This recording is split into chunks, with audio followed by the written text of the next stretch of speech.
వి gold trusted gold buyers. మీరు తాకట్టు పెట్టిన బంగారాన్ని విడిపించి ఈ రోజు ఉన్న మార్కెట్ ధరకు కొనబడును.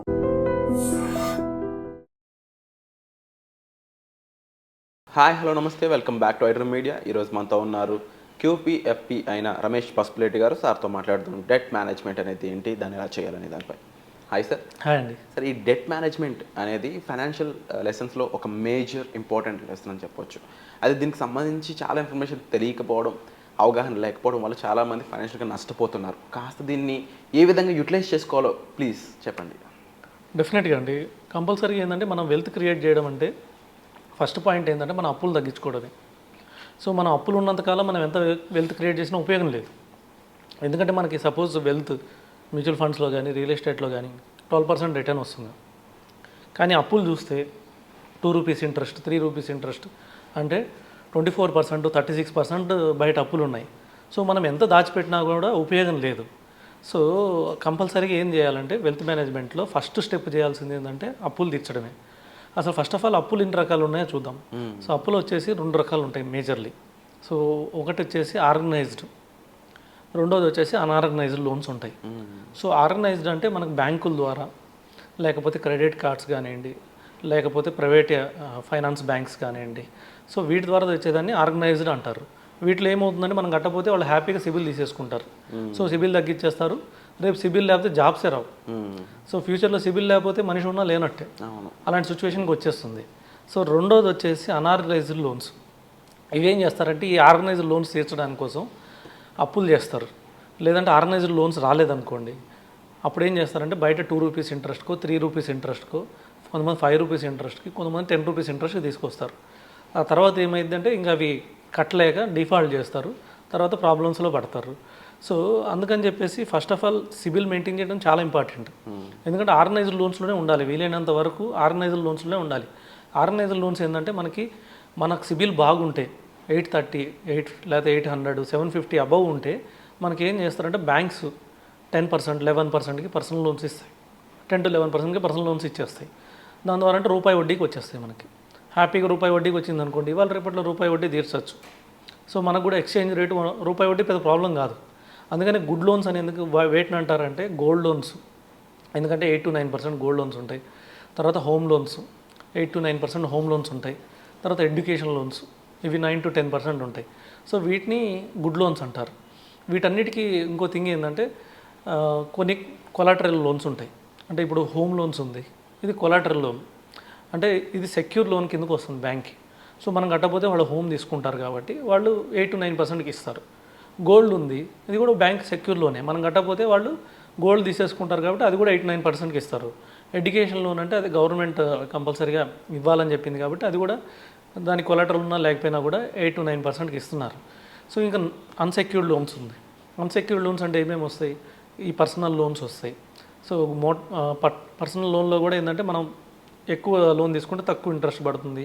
మన కంపెనీ మంచి కంపెనీకి పనిచేసే పని అయితే క్యాటే కంపెనీకి పనిచేసామంటే మనకి 11-12% పడుతుంది. ఇవి అన్సెక్యూర్డ్ లోన్స్.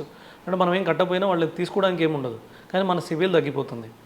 కొన్ని ఎన్బిఎఫ్సిస్ ఉన్నాయి. సపోజ్ మన బ్యాంకులో లోన్స్ రావనుకోండి, మనకేమైనా సిబిల్ బాగాలేదు, చెక్ బౌన్స్ అయింది, లేకపోతే వేరే వేరే కారణాల వల్ల మనం పనిచేసే కంపెనీ పిఎఫ్ ఇవ్వట్లేదు, ఇలాంటి కారణాల వల్ల ఎన్బిఎఫ్సీలు ఇస్తారు, non banking financial corporation, like Bajaj finance కానివ్వండి, సో ఇలాంటి పిరమిల్ ఫైనాన్స్, వీళ్ళందరూ ఏంటంటే 15-16% స్టార్టింగ్లో స్టార్ట్ చేసి ఇస్తారు. సో ఇవి కూడా కాకుండా కొంతమంది తెలియకుండా లోన్స్ యాప్ లోన్స్ తీసుకున్నారు, చైనా యాప్స్ ద్వారా కానివ్వండి, వీటి ద్వారా 28-30% తీసుకుంటున్నారు. సో ఇవి కట్టకపోతే కంపల్సరీ సిబిల్ ఇంపాక్ట్ అయింది, ప్లస్ వాళ్ళు కూడా మన మీద డెఫినెట్గా ఫోర్స్ చేస్తారు. కట్టకపోతే డెఫినెట్గా వాళ్ళు ఫోన్స్ చేస్తుంటారు, తర్వాత ఇంటికి వస్తారు, ఇవన్నీ ఉంటాయి. సో రెండోది వచ్చేసి అనాథరైజ్డ్ లోన్స్. అనాథరైజ్డ్ లోన్స్ ఏంటంటే మనము అంటే తెలిసిన వాళ్ళ దగ్గర రెఫరెన్సుల ద్వారా మనం 2 రూపీస్ ఇంట్రెస్ట్కి, అది మన అవసరాన్ని బట్టి, వాళ్ళ అవసరాన్ని బట్టి కూడా ఆధారపడి ఉంటుంది. మనం సేఫ్ వర్తీ పర్సన్ అనుకుంటే మనకు రూపాయి వడ్డీకే ఇస్తారు. అంటే అనాథరైజ్డ్ ఎన్బిఎఫ్సీల కన్నా తక్కువ వస్తుంది. అదే ఇప్పుడు మనం కొద్దిగా వర్తీ కాదు, కొద్దిగా ఏమో తెలియదు అనుకుంటే 1.5 రూపీస్, 2 రూపీస్ ఇంట్రెస్ట్కి వెళ్తాయి.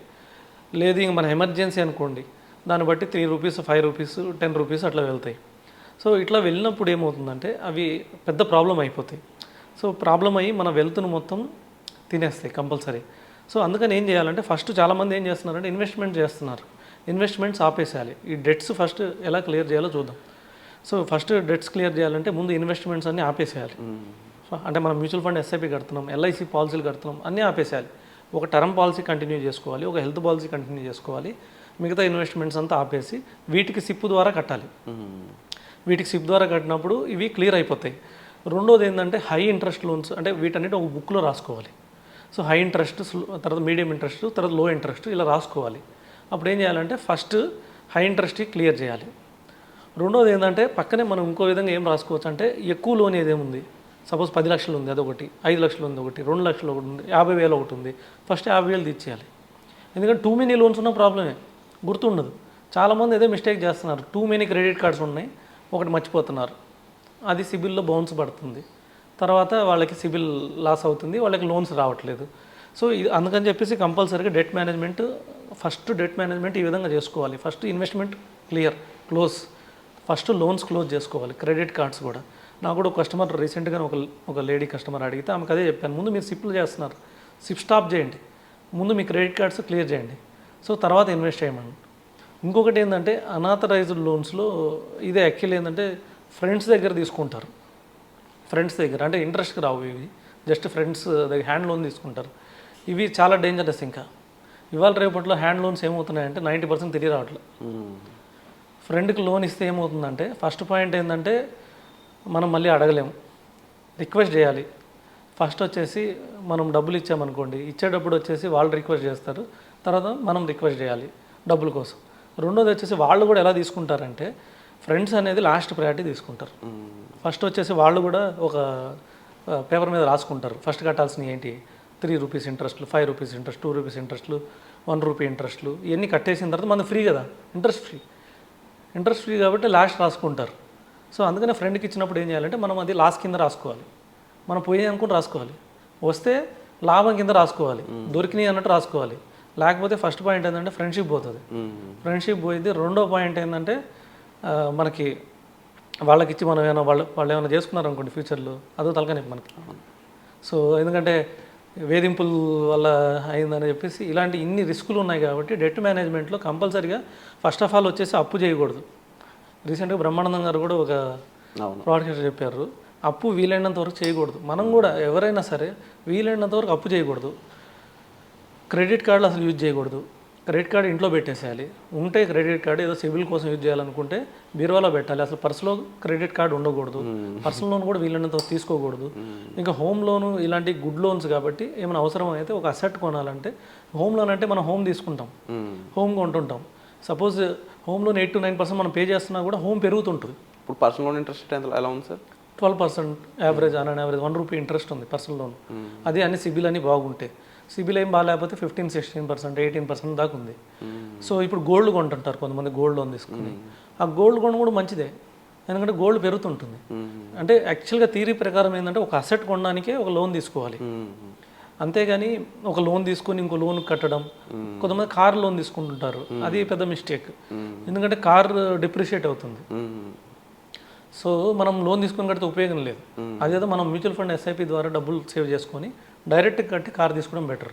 ఇలాగా మనం ముందే హెల్తీ ప్లాన్ చేసుకుంటే ప్రాబ్లమ్స్ రావు. ప్రాబ్లమ్స్ వస్తే మాత్రం ముందు మనం ప్రయారిటైజ్ చేసి దాని ప్రకారం క్లోజ్ చేసిన తర్వాతనే మళ్ళీ ఇన్వెస్ట్మెంట్ స్టార్ట్ చేయాలి. True and wonderful information sir. ముఖ్యంగా చాలామంది ఏంటంటే అప్పులానే ఉంటే ఇన్వెస్ట్మెంట్లో వెళ్తా ఉంటుంది. ఓకే మనం ఇన్వెస్ట్ చేస్తున్నాం కదా అనుకుంటారు, బట్ ఇక్కడ వడ్డీ సంగతి చూడరు. అండ్ ఎన్నో మంది చేసే తప్పుల్లో ముఖ్యంగా ఈ డెట్ మేనేజ్మెంట్ తెలుసుకోకపోవడం అనేది ఒక బిగ్ మిస్టేక్ అని చెప్పొచ్చు. సో ఈ డెట్ మేనేజ్మెంట్ సంబంధించి మరింత ఇన్ఫర్మేషన్ మీకు కావాలి, ప్రాక్టికల్ గైడెన్స్ కావాలన్నా సరే మీరు సార్ని సంప్రదించవచ్చు. ఇక సార్ చెప్పిన విషయాలపై మీరు ఏం ఫీల్ అవుతున్నారో తప్పకుండా మీ అభిప్రాయాన్ని కామెంట్ సెక్షన్లో తెలపండి. సో వచ్చే ఎపిసోడ్లో మళ్ళీ కలుద్దాం. Thank you so much sir. Thank you అండి.